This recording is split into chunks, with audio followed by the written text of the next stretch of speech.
বাংলাদেশের চলচ্চিত্র ইতিহাসের গৌরবোজ্জ্বল মাইলফলকের নাম মুখোমুখোশ।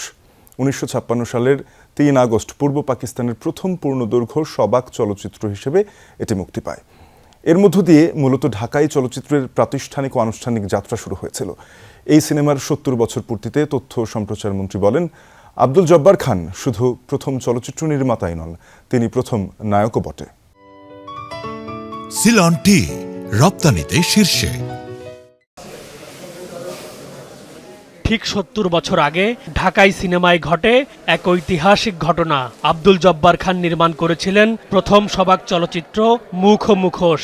নারী শিল্পী সংকটে তখন পত্রিকায় বিজ্ঞাপন দেয়া হয়। পরিচালক আব্দুল জব্বার খান নিজেই মূল নায়কের চরিত্রে পর্দায় হাজির হন।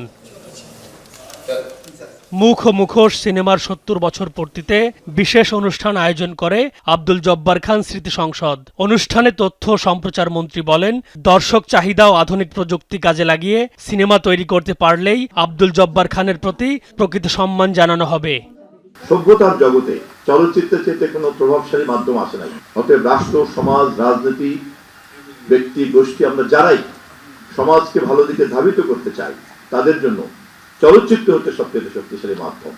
জব্বার খান তার সময়ের আধুনিকতার দায়িত্ব পালন করেছেন। সেই পথ ধরে আমাদেরকে এই সময়ে আধুনিক চলচ্চিত্র নির্মাণ করতে হবে।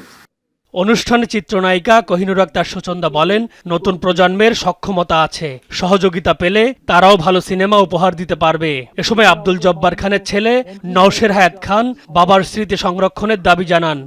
এফডিসির সামনে যে রাস্তাটা, এই রাস্তাটা কিন্তু গ্যাজেট বার হয়েছিল আব্দুল জব্বার খান সড়ক। স্বাধীনতা পদক বলতে যেটা, সেটা কিন্তু তাকে এখনো দেওয়া হয়নি। সরকার যদি ভালো চলচ্চিত্র নির্মাণের জন্য যদি সহযোগিতা করেন, তাহলে হয়তো অনেক উপকার হবে।